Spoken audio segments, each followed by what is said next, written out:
Hello, in this video we'll see how to pair our DUOX Plus video guard unit with the DuoxMe app. From the second main screen of the guard unit, we access the following menu and the QR code for pairing will be displayed. To do this, open the DuoxMe app and pair with the guard unit as if it were a monitor by tapping on Add House Video Intercom.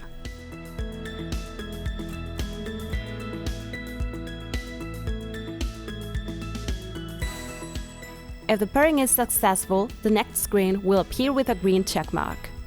Now, from your mobile device, you'll be able to preview and answer calls received by the guard unit, open the door, and switch cameras if your installation includes multiple entrance panels.